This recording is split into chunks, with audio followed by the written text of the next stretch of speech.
प्यारे भाइयों और बहनों, नमस्कार। युवा पीढ़ी की सबसे बड़ी परिभाषा यह है कि जिस समाज में उनका जन्म हुआ है वो उसे आगे ले जाएं। जो पुरानी समस्याएं हैं उसके लिए नए समाधान ढूंढें। अगर युवा शक्ति विध्वंस में लगती तो समाज और समस्याएं जस की तस रह जाती, जबकि वही ताकत अगर संयुक्त होकर कुछ सृजन करने का प्रयास करती हैं तब अद्भुत अकल्पनीय व्यवस्था का निर्माण होता है। जम्मू कश्मीर आज उसी सृजन की अतुलनीय घटना का साक्षी बन रहा है। युवा शक्ति के साथ मिलकर नारी शक्ति और हर एक नागरिक का संकल्प समृद्धि का नया सूरज उगा रहा है। स्वतंत्रता दिवस के अवसर पर पूरी एकता के साथ नए संकल्प के साथ जम्मू कश्मीर ने नई जीवन ऊर्जा, नई हवाओं को महसूस किया। अभी भी 30 अगस्त तक चलने वाले मेरी माटी मेरा देश अभियान में मैं सभी गांव, पंचायत, कस्बे, शहर में नागरिकों के पूर्ण संकल्प और नई चेतना को देख रहा हूँ। अलग अलग जिलों में स्वतंत्रता सेनानियों और सुरक्षा बलों को समर्पित शिला फलकम की स्थापना जैसे कार्यक्रमों के साथ साथ पंचप्रण, संकल्प, वसुधा वंदन, वीरों का वंदन जैसी पहल में व्यापक जनभागीदारी के साथ यह उत्सव मनाया जा रहा है। मुझे अत्यधिक प्रसन्नता है कि दिल्ली में अमृत वाटिका बनाने के लिए जम्मू कश्मीर से अमृत कलश यात्रा जा रही है। मैं पंचायती राज संस्था के सभी जनप्रतिनिधियों एवं नागरिकों से अनुरोध करता हूं कि अपने गांव या शहर की किसी ऐसी हस्ती को भी सम्मानित करें जिन्होंने समाज के विकास के लिए महत्वपूर्ण योगदान दिया है। शिक्षा, स्वास्थ्य सेवा, स्वच्छता, सांस्कृतिक प्रचार प्रसार के लिए अनेक युवाओं और महिलाओं ने भी निस्वार्थ भाव से काम किया है। उन्होंने समाज सेवा को ही अपने जीवन का लक्ष्य बना लिया है। उनकी अलौकिक और असाधारण प्रतिभा का सम्मान आवश्यक है। मेरी माटी मेरा देश के आयोजनों में उनकी भागीदारी समाज को ऊंचे लक्ष्य तय करने और उन लक्ष्यों को प्राप्ति के प्रति दृढ़ता प्रदान करेगी। समाज की अच्छाई का अमृत हर वर्ग तक पहुँचे, समाज की नई चेतना राष्ट्र के पुनर्निर्माण और विकास में जुटे और हर एक नागरिक की रचनात्मक शक्ति को साकार किया जाए, यह प्रयास निरंतर चलते रहना चाहिए। मैं उम्मीद करता हूं कि पवित्र भाव से इस मिट्टी को पोषित कर रहे व्यक्तित्वों का सम्मान करके हम पूरे देश के सामने समानता, सद्भाव और शांति का अप्रतिम उदाहरण प्रस्तुत कर सकते हैं। सरदार पटेल कहा करते थे कि व्यक्तियों के अच्छे जीवन से ही सामाजिक जीवन ऊंचा होता है। जिसके पास कम शक्ति हो, शक्ति वालों को उसे ऊंचा उठाना चाहिए और समाज में ऊंच नीच के भेद मिटा देने चाहिए। मैं समझता हूं इसी भावना से आज जम्मू कश्मीर यूनियन टेरिटरी का पूरा समाज मिलकर काम कर रहा है, जिसमें कोई भी नागरिक अपने को सामाजिक एवं आर्थिक रूप से वंचित महसूस न करे। आपसी सहयोग की भावना से सभी वर्गों को विकास की मुख्य धारा में लाया जाए। आज जिस तेजी से आर्थिक विकास हो रहा है वह अत्यंत प्रसन्नता की बात है, लेकिन मुझे आत्मिक रूप से संतोष तब होगा जब इस विकास के सभी लाभ और तरक्की के बराबर मौके आम आदमी के घर तक पहुंच सकेंगे। इसके लिए प्रशासन पूरी प्रतिबद्धता से काम करेगा ताकि सामाजिक और आर्थिक असमानताएं समाप्त हों। इस वर्ष स्वतंत्रता दिवस पर हमने 2 बड़े संकल्प भी लिए हैं। नौजवानों को नए अवसर और आधी आबादी की खुशहाली हमारे प्रशासन की प्राथमिकता है। हमारा युवा वर्ग और नारी शक्ति जम्मू कश्मीर का भविष्य तय करेंगी। पिछले 3 वर्षों में स्पष्ट नीति और नियत के साथ जो लक्ष्य हासिल किए गए हैं उन्हें और रफ्तार देना है। हमें शिद्दत से यह प्रयास करना है कि हमारा युवा नौकरी देने वाला बने। हमें सुनिश्चित करना होगा कि आधी आबादी को उसका पूरा हक और सम्मान मिले। गांव, शहर, हर जगह सभी कार्यक्रमों में युवाओं, महिलाओं की भागीदारी हो, यह मिलकर सुनिश्चित करना होगा। सरकारी विभाग भी इस दिशा में प्रयास करेंगे ताकि विभिन्न योजनाओं में युवाओं और महिलाओं की अधिकतम हिस्सेदारी हो सके। जम्मू कश्मीर के युवाओं और महिलाओं में परिश्रम के प्रति जो निष्ठा है, अपने सामर्थ्य के प्रति जो भरोसा है, वह विकसित जम्मू कश्मीर के निर्माण का आधार बनेगा। पुलवामा की रहने वाली आसिया जान अपने इलाके में नारी शक्ति की जीवंत प्रतीक हैं। 25 वर्षीय आसिया ने हायर सेकेंडरी की पढ़ाई पूरी करने के बाद बी कीपिंग सेंटर में कदम रखा। उनका उद्देश्य अपने बिजनेस वेंचर की सफलता के साथ साथ गांव की महिलाओं का सशक्तिकरण भी था। रूरल लाइवलीहुड मिशन की सहायता से और अपने दृढ़ निश्चय से आसिया ने न सिर्फ ऑर्गेनिक हनी बिजनेस को नया स्वरूप दिया, बल्कि उस वेंचर से 20 अन्य महिलाओं को जोड़कर उनकी प्रगति का मार्ग भी प्रशस्त किया। उनके सामने तमाम चुनौतियां भी आईं, लेकिन आसिया ने उनका मुकाबला किया और गांव से निकलकर जिले की अन्य महिलाओं को बी कीपिंग सेक्टर से जुड़ने के लिए प्रेरित भी किया। अभी तक वह लगभग 1000 महिलाओं को ट्रेनिंग दे चुकी हैं। जिन महिलाओं की रुझान अन्य सेक्टर में है, उनके लिए भी क्लस्टर कोऑर्डिनेटर के रोल में आसिया मशरूम कल्टीवेशन जैसे क्षेत्र में हाथ आजमाने के लिए उन्हें प्रेरित कर रही हैं। आसिया की ही तरह रामबन की हिना लतीफ़ ने जम्मू यूनिवर्सिटी से इंग्लिश में पोस्ट ग्रेजुएशन करने के पश्चात नौकरी ढूंढने की बजाय नौकरी देने का सामर्थ्य पैदा करने की ठानी। Prime minister employment generation program की मदद से हिना ने अपने इलाके की पहली फूड प्रोसेसिंग यूनिट स्थापित की है। इस नई शुरुआत के साथ उन्होंने एक और कमिटमेंट किया है, वह है आधी आबादी की खुशहाली, और उनकी यूनिट में इसी भावना से महिला वर्कफोर्स को तवज्जो दी गई है। आज उनकी फूड प्रोसेसिंग यूनिट में 7 महिलाएं काम कर रही हैं और हिना भविष्य में बिजनेस को स्केल अप करके ज़्यादा से ज़्यादा महिलाओं को रोजगार के अवसर प्रदान करने के लक्ष्य के साथ आगे बढ़ रही हैं। मिशन यूथ के तेजस्विनी कार्यक्रम से जुड़कर डोडा की ताबिंदा ने स्वयं के व्यवसाय का अपना सपना साकार किया है। अन्य लोगों को रोजगार के अवसर उपलब्ध कराने के साथ साथ वह इलाके की तमाम महिलाओं को इंटरप्रेन्योर बनने के लिए प्रेरित कर रही हैं। डोडा जिले से ही सफलता की एक और कहानी नाजिया कौसर ने लिखी है। उन्होंने भी तेजस्विनी स्कीम से जुड़कर जॉब सीकर से जॉब क्रिएटर बनने के अपने संकल्प को साकार किया है। बसंतगढ़ उधमपुर की Lalita Devi self help group join करके कलाड़ी की पैकेजिंग और मार्केटिंग कर रही हैं। उनके साथ इलाके की 50 अन्य महिलाएं भी जुड़ी हैं और सभी के अथक परिश्रम से हिमालयन ब्लिस आज एक मशहूर ब्रांड बन गया है। उनकी सफलता से प्रेरित होकर डिस्ट्रिक्ट कोऑपरेटिव डिपार्टमेंट ने 3 मिल्क कोऑपरेटिव सोसाइटी भी रजिस्टर्ड की हैं और आने वाले समय में उधमपुर की नारी शक्ति को अपना स्वयं का रोजगार शुरू करने के अनंत अवसर भी इससे उपलब्ध होंगे। बांदीपुरा की मुमताज़ा बेगम की चर्चा आजकल कर्म मार्ग के प्रणेता के रूप में हो रही है। सीप फार्मिंग पारंपरिक रूप से पुरुषों का कार्यक्षेत्र माना जाता रहा है, लेकिन परंपराओं को चुनौती देते हुए मुमताज़ा ने बड़े साहस के साथ इस क्षेत्र में कदम बढ़ाया और आज पूरे जिले में उनका गौरवगान हो रहा है। उन्होंने अपने फार्म पर पुरुष कर्मियों को भी रोजगार प्रदान किया है। मैं समझता हूँ उनकी सफलता ने उस इलाके में नए सपनों को पनपने का अवसर दिया है। आज नारी शक्ति की सफलता और उनके दृढ़ निश्चय की ऐसी तमाम कहानियाँ जम्मू कश्मीर के अलग अलग जिलों से पूरे देश को प्रेरणा दे रही हैं तथा नई ऊर्जा भी प्रदान कर रही हैं। मैं समझता हूँ आज़ादी आबादी को नए संकल्प लेने होंगे, नए सपने देखने होंगे और उसे पूरा करने के लिए परिश्रम भी करना होगा। तभी हम भविष्य में महिलाओं के नेतृत्व में विकास के संकल्प को साकार कर सकेंगे। मैं इन सभी बिजनेस वेंचर्स को अपनी शुभकामनाएं देता हूं। जम्मू कश्मीर प्रशासन की आधी आबादी की खुशहाली अभियान में आसिया, हिना, ताबिंदा, नाजिया, ललिता देवी तथा मुमताज़ा को उनके इलाके में सक्रिय भागीदारी के लिए मैं रूरल लाइवलीहुड मिशन को निश्चित ही आवश्यक निर्देश दूंगा। प्यारे भाइयों और बहनों, जीवन में सफलता की सिर्फ एक ही गारंटी और एक ही कसौटी है, वह है अपने आप पर विश्वास। लीग से अलग हटकर कुछ करने का नैतिक साहस सफलता की दिशा में पहला कदम है। सेल्फ एम्प्लॉयमेंट के विभिन्न कार्यक्रम रोजगार के अलावा समाज में नई गति और नई चेतना विकसित कर रहे हैं।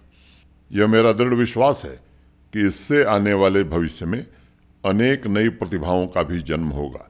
हमें यह बात समझनी होगी कि जीवन प्रतिपल नया है, देश और दुनिया में रोज परिवर्तन हो रहे हैं, इसलिए हम सभी को इस बदलाव के साथ तालमेल बैठाकर चलना होगा और समाज को नए संसाधन तथा चुनौतियों के लिए नए समाधान उपलब्ध कराने होंगे। ऐसा ही एक उदाहरण कुछ दिन पहले मुझे बारामूला में देखने को मिला है।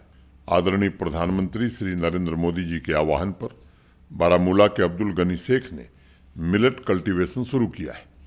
वह बारामूला के पहले किसान हैं जिन्होंने 20 कनाल जमीन में मिलेट फार्मिंग की शुरुआत करके अन्य किसानों को भी प्रेरणा दी है। आजकल स्थानीय किसान अत्यंत उत्साह के साथ अब्दुल साहब से सलाह लेने आ रहे हैं और मुझे यकीन है कि जिस प्रकार मार्केट में मिलेट की मांग बढ़ रही है उसे देखते हुए किसान भाइयों को काफ़ी मुनाफा भी होगा। जम्मू कश्मीर प्रशासन प्रयास कर रहा है कि होलिस्टिक एग्रीकल्चर डेवलपमेंट प्रोग्राम के तहत मिलेट की खेती के लिए बीज से बाजार तक के नेटवर्क को सशक्त बनाया जाए तथा वैल्यू एडिशन की भी समुचित व्यवस्था हो। सबसे बड़ी बात है कि मिलेट की खेती आसान है और विश्व भर में स्वास्थ्य को लेकर बढ़ रही जागरूकता ने इसकी मांग में भी भारी वृद्धि की है। यह उचित समय है जब किसान उत्पादक संगठन इससे जुड़कर बाजार संपर्क को और बेहतर बना सकते हैं। अब्दुल शेख की ही तरह किश्तवाड़ के रहने वाले प्रीतम सिंह ने पारंपरिक खेती से हटकर इंटीग्रेटेड फार्मिंग पर बल दिया है। हालांकि उनके इलाके में ज़्यादातर किसान गेहूं और मक्के की खेती करते हैं, लेकिन प्रीतम सिंह ने बहुत कम संसाधन होने के बावजूद एग्रीकल्चर, हार्टिकल्चर तथा डेयरी के इंटीग्रेशन से सिर्फ अपने लिए समृद्धि का मार्ग तय नहीं किया है, बल्कि अन्य किसानों को भी नए संकल्प दिए हैं। और मैं इस बात को दोहराना चाहूँगा कि आज सबसे माकूल समय है जब आप अपने सपने, अपने संकल्प को पूरा कर सकते हैं। अगर किसी भी किसान, नौजवान या हमारी बहनों और बेटियों के पास बिजनेस का कोई नया आइडिया है या वह अपने मौजूदा बिजनेस को स्केल अप करना चाहते हैं तो हमारा प्रशासन उनकी पूरी तरह मदद करने के लिए तैयार है। सभी डिस्ट्रिक्ट्स में यह व्यवस्था सुनिश्चित की गई है कि नए आइडियाज़ को प्रोत्साहित किया जाए। अगर ट्रेनिंग की आवश्यकता है तो उसका प्रबंध किया जाए और उन्हें फाइनेंशियल सपोर्ट भी मिले, इसकी व्यवस्था की जाए। जिस दिन आपके भीतर से नए रास्ते का भय समाप्त हो जाएगा उस दिन अनेक नए दरवाजे और नए अवसर मिलेंगे। एक पुरानी कहावत है, किसी ने बहुत बड़ा आलीशान घर बनाया लेकिन उसमें सिर्फ एक दरवाजा रखा है। घर के सामने से जा रहे एक व्यक्ति ने कहा कि यह उचित न होगा क्योंकि जितने दरवाजे होंगे जिंदगी उतनी ही संभावनाओं से भरी होती है। हम कई बार सोचते हैं कुछ ऐसा करना चाहिए, लेकिन सोचने और उसे कार्य रूप देने में वर्षों लग जाते हैं। इसलिए महात्मा बुद्ध के पास अगर कोई प्रश्न लेकर पहुंचता था तब वह कहते थे कि मैं प्रश्नों का जवाब नहीं देता, मैं समाधान देता हूँ।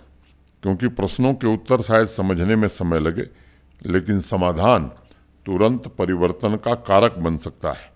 रामकृष्ण परमहंस कहा करते थे, कुछ भी असंभव नहीं है, बस संकल्प भर चाहिए, क्योंकि संकल्प में सबसे बड़ा सामर्थ्य होता है। हमें विकसित जम्मू कश्मीर के संकल्प के साथ समाज के प्राणों को फिर से गति देनी होगी ताकि लोगों के मन में नित्य नया मंथन पैदा हो। अंधकार कितना भी घना क्यों न हो, उसे एक छोटे से दिए से मिटाया जा सकता है। इसलिए मेरी आप सबसे गुजारिश है कि निर्भय होकर उस दिशा में कदम बढ़ाएं जिससे आपका व्यक्तिगत जीवन एवं समाज रूपांतरित हो सकता है। अभी कुछ दिन पहले राजगढ़ मध्य प्रदेश की बच्ची आशा मालवी मुझसे मिलने राजभवन आई थी। वो पिछले 10 महीने से साइकिल पर पूरे भारत का भ्रमण कर रही है और जम्मू कश्मीर उस बच्ची का 28वां पड़ाव था। एक साधारण परिवार से ताल्लुक़ रखने वाली आशा ने कुछ दिन जम्मू तथा श्रीनगर में बिताए और यहाँ के आम नागरिकों ने उसका स्वागत और अभिनंदन किया। आशा जैसी बच्चियों का साहस इस बात का प्रतीक है कि आज छोटे छोटे संकल्प लोगों को आत्मवान बना रहे हैं। अगर नारी शक्ति, नौजवान, किसान मिलकर नई पहल का निरंतर प्रयास करेंगे तो न सिर्फ समाज जागृत होगा, शक्तिवान, ज्ञानवान होगा, बल्कि बदलाव की नई धारा भी शुरू होगी। पिछले महीने प्रधानमंत्री आवास योजना के पात्र व्यक्तियों को जिनके पास जमीन नहीं है, प्रशासन ने 5 मरला जमीन देने का निर्णय किया ताकि उन्हें पक्का मकान निर्मित करके दिया जा सके। इस योजना के पीछे सबसे बड़ा लक्ष्य है कि वंचित वर्गों के लिए एक ऐसे भविष्य का निर्माण किया जाए जिसमें प्रत्येक परिवार सौहार्दपूर्ण एवं प्रगतिशील वातावरण में गरिमापूर्ण, समृद्ध और प्रसन्नतापूर्वक जीवन जी सके। उस घोषणा के पश्चात प्रधानमंत्री आवास योजना ग्रामीण के अनेक सामान्य वर्ग के लाभार्थियों ने प्रशासन के इस पहल की प्रशंसा करते हुए ब्लॉक ऑफिसर्स के माध्यम से अपने कुछ सुझाव भी भेजे हैं। मदीन ब्लॉक कठुआ के रोशनलाल ने लिखा है कि अभी भी कुछ ऐसे इलाके हैं जहां भूमिहीन पात्र लाभार्थी रहते हैं और सरपंच साहिबान के माध्यम से उनको भी इस महत्वपूर्ण पहल का लाभ पहुंचाया जा सकता है। डांगरी रजौरी की रहने वाली सुनीता देवी ने प्रशासन की सराहना करते हुए लिखा है कि इंस्टॉलमेंट सही समय पर आए, इसकी भी व्यवस्था होनी चाहिए। उनका दूसरा सुझाव है कि दूर दराज के गांवों के लिए अप्रोच रोड के निर्माण को प्राथमिकता देकर प्रशासन उन गांवों को बड़ी राहत प्रदान कर सकेगा। पंचेरी ब्लॉक उधमपुर के बेलीराम प्रधानमंत्री आवास योजना ग्रामीण के लाभार्थी हैं। उन्होंने जमीनी स्तर पर आ रही कुछ समस्याओं का जिक्र किया है। उन्होंने लिखा है कि कई बार ग्राम पंचायतों में आपसी मनमुटाव के चलते भी इंस्टॉलमेंट मिलने और निर्माण कार्य में देरी आती है। उनका कहना है कि पेपर वर्क पूरा होने के बावजूद अनेक स्थानों पर फर्स्ट इंस्टॉलमेंट देरी से लाभार्थी तक पहुंच रहा है। अगर block development officers, district commissioner तथा रूरल डेवलपमेंट डिपार्टमेंट का सीमलेस नेटवर्क मॉनिटरिंग को सशक्त कर दिया जाए तो इस समस्या का समाधान हो सकता है। बेलीराम जी, मैं इस विषय पर रूरल डेवलपमेंट डिपार्टमेंट को उचित कार्रवाई का अवश्य निर्देश दूंगा। प्रशासन की पूरी कोशिश है कि वर्षों से हाशिए पर रह रहे लोगों का सामाजिक सशक्तिकरण हो। आज हम अनेक ऐसे प्रशासनिक उपाय कर रहे हैं जिससे समाज के सबसे कमजोर और वंचित वर्ग को उनका पूरा अधिकार मिल सके। पूरी संवेदनशीलता के साथ यह सुनिश्चित किया जाएगा कि ऐसे परिवारों तक लाभ पहुंचाने में न देरी हो, न किसी तरह का व्यवधान हो। स्वतंत्रता दिवस की पूर्व संध्या पर जम्मू कश्मीर के नागरिकों को शुभकामना संदेश में मैंने कहा था कि वास्तविक रूप से यह समय जम्मू कश्मीर के लिए अमृत काल और नए सुबह की शुरुआत है। कुछ लोगों ने सोशल मीडिया पर टिप्पणी भी की थी कि शायद काफ़ी लंबे समय के बाद जम्मू कश्मीर में स्वतंत्रता दिवस के अवसर पर उन्होंने ऐसा वाइब्रेंट माहौल देखा है। उनके शब्दों में मुझे खुशी के साथ एक पूरी पीढ़ी का दर्द भी नजर आया, जिनके लिए समय बिना संभावनाओं को पैदा किए गुजर गया। सोशल मीडिया पर ही मैंने सफाई कर्मचारी और वाल्मीकि समाज के कुछ लोगों का वीडियो देखा। अनेक दशकों तक भेदभाव झेलने के बाद पहली बार वो अपने आप को मुख्यधारा से जुड़ा हुआ महसूस कर रहे हैं। मैंने अपने ऑफिस को निर्देश दिया है कि ऐसे कुछ सफाई कर्मचारी और वाल्मीकि समाज के युवाओं तक पहुंचने की कोशिश की जाए और अमृतकाल में उनकी आकांक्षाओं और उनके सपनों को साकार करने के प्रयास किए जाएं। सफाई कर्मचारी निसाद अहमद का कहना है कि अनुच्छेद 370 की समाप्ति के पश्चात उनके वर्किंग समूह का एक तरह से नया जन्म हुआ है। आज उन्हें कानून द्वारा वही मान सम्मान मिल रहा है जिसके वे हकदार थे। निसाद अहमद ने 2-3 महत्वपूर्ण बातों की तरफ भी इशारा किया है। पहली मांग उनकी है कि उन्हें और अन्य सफाई कर्मचारियों को वेतन तथा प्रोविडेंट फंड की स्लिप मुहैया कराई जाए तथा उन्हें नए प्रोटेक्टिव गियर्स दिए जाएं। उन्होंने एक अन्य सुझाव भी दिया है कि सफाई कर्मचारियों की रीस्किलिंग की जाए ताकि उन्हें कैरियर प्रोग्रेशन के अवसर मिल सके। मैं इन तीनों सुझावों पर संबंधित अधिकारियों को आवश्यक कार्रवाई का अवश्य निर्देश दूंगा। मेरे ऑफिस ने वाल्मीकि समाज के नौजवानों से भी बात की है। उनका कहना है कि अनेक वर्षों के इंतजार के बाद पहली बार उन्हें अगस्त 2019 में समान अधिकार और अन्य नागरिकों जैसा सम्मान मिला है। अब उनकी नई पीढ़ी योग्यता के अनुसार नौकरी प्राप्त कर सकेगी। वाल्मीकि समाज के नौजवान सुरजीत सिंह ने 2-3 सुझाव दिए। उन्होंने हायर एजुकेशन तथा वोकेशनल ट्रेनिंग के लिए प्रशासन से वाल्मीकि समाज के बच्चों के लिए स्कॉलरशिप का आग्रह किया है। सुरजीत सिंह का कहना है कि वाल्मीकि समाज की जो आइडेंटिटी है, उस समुदाय की जो संस्कृति है और देश तथा जम्मू कश्मीर में उनका जो योगदान है, उसे लोगों तक पहुंचाने के उपाय किए जाएं। सुरजीत, आपके सुझावों में मुझे आपके समुदाय के संकल्प भी नजर आ रहे हैं।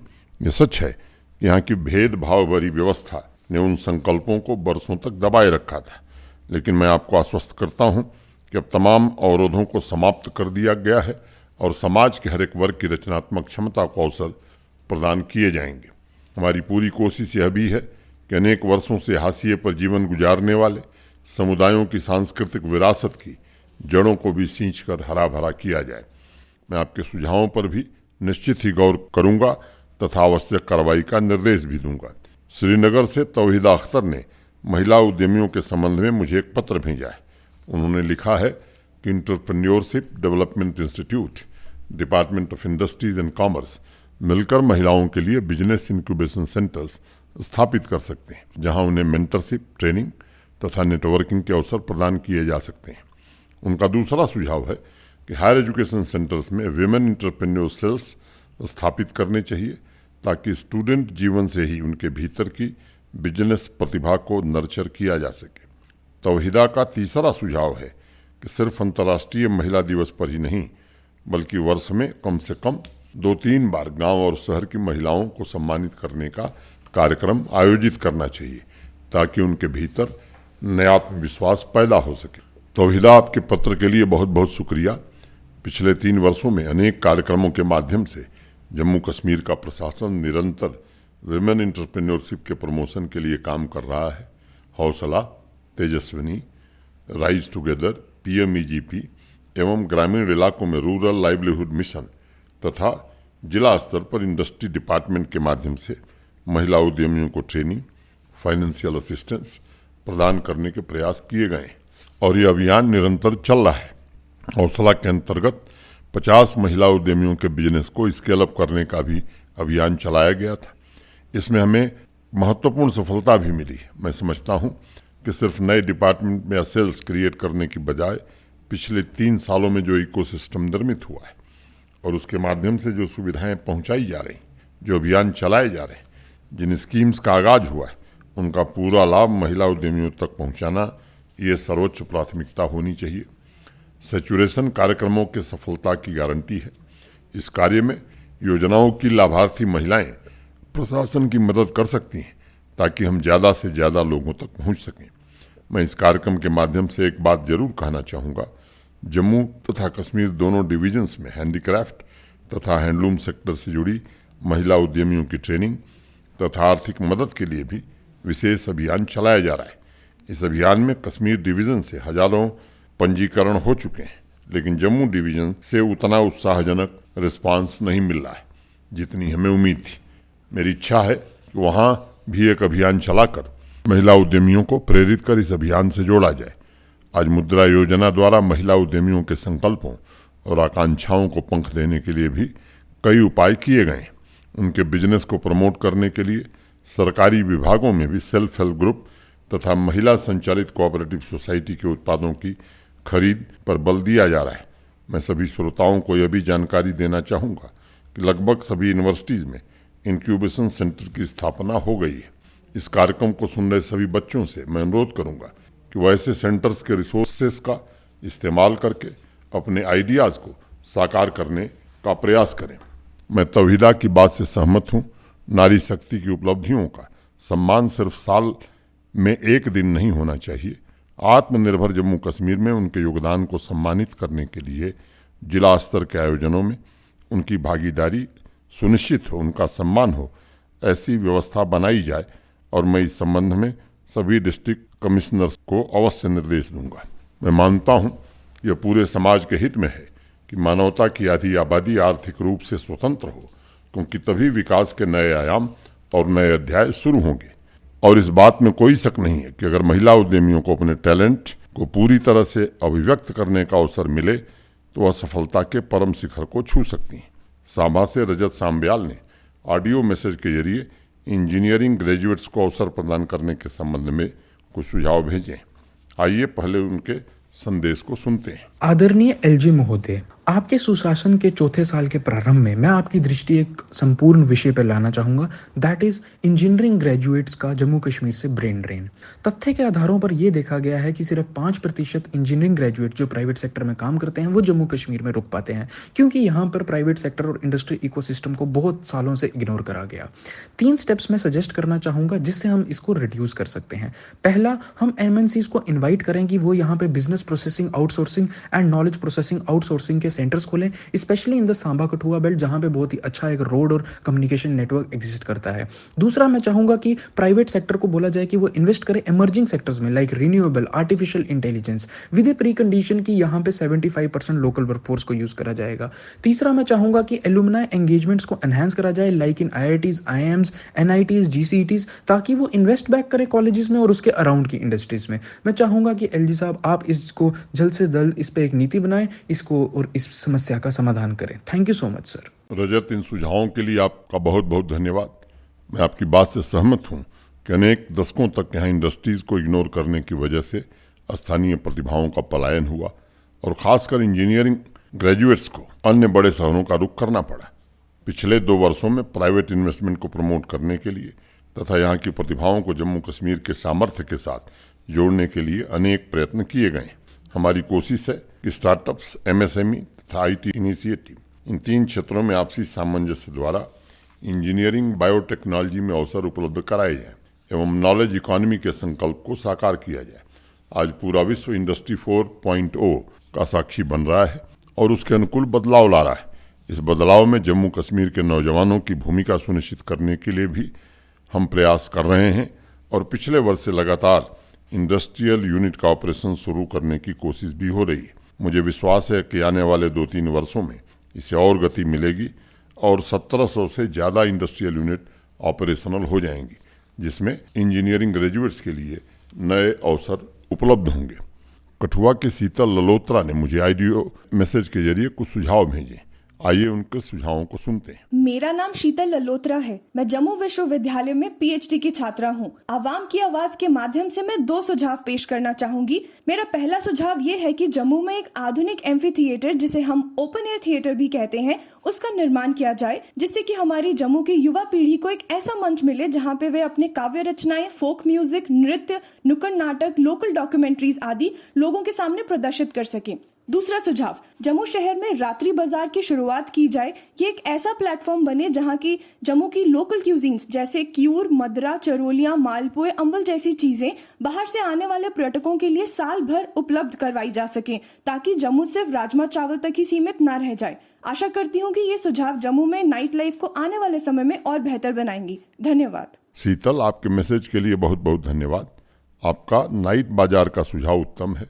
मुझे लगता है कि अब जम्मू कश्मीर के सभी शहरों में विदेश के टूरिस्ट स्थलों पर लगने वाले वीकली नाइट बाजार जैसे पहल की शुरुआत की जा सकती है। इस तरह के आयोजन प्राचीन विरासत को प्रमोट करने, स्थानीय लोगों को रोजगार के अवसर प्रदान करने के साथ साथ सांस्कृतिक जीवंतता की दिशा में महत्वपूर्ण भूमिका निभा सकते हैं। आपके ओपन एयर थिएटर के सुझाव पर भी मैं कल्चर एकेडमी तथा डिस्ट्रिक्ट एडमिनिस्ट्रेशन को उचित कार्रवाई का निर्देश दूंगा। प्यारे भाइयों और बहनों, आज जिस तरह समाज की छोटी छोटी आकांक्षाएं, उनकी ख्वाहिशें पूरी हो रही, उससे सभी के भीतर नव निर्माण की दृष्टि भी मिल रही है। यह सृष्टि जब से है तभी से सूर्योदय हो रहा है, लेकिन समाज के जीवन में एक समय आता है जब एक ऐसा सूर्योदय होता है जो न पहले कभी हुआ था न आगे कभी होगा। हमारे जीवन में भी वही क्षण आया। आइए मिलजुल कर इसका स्वागत करें और अपनी पूरी ताकत से जम्मू कश्मीर का नया भविष्य ढालने में अपने आप को अर्पित कर दें। अंत में मैं जम्मू कश्मीर के सभी नागरिकों को हृदय से साधुवाद देना चाहूँगा। जिस उत्साह के साथ, जिस जोश के साथ, जिस जज्बे के साथ आपने स्वतंत्रता दिवस के विभिन्न कार्यक्रमों में हिस्सा लिया है, उसने पूरे देश में ही नहीं बल्कि देश के बाहर भी एक बहुत ही अच्छा संदेश दिया है। जय हिंद।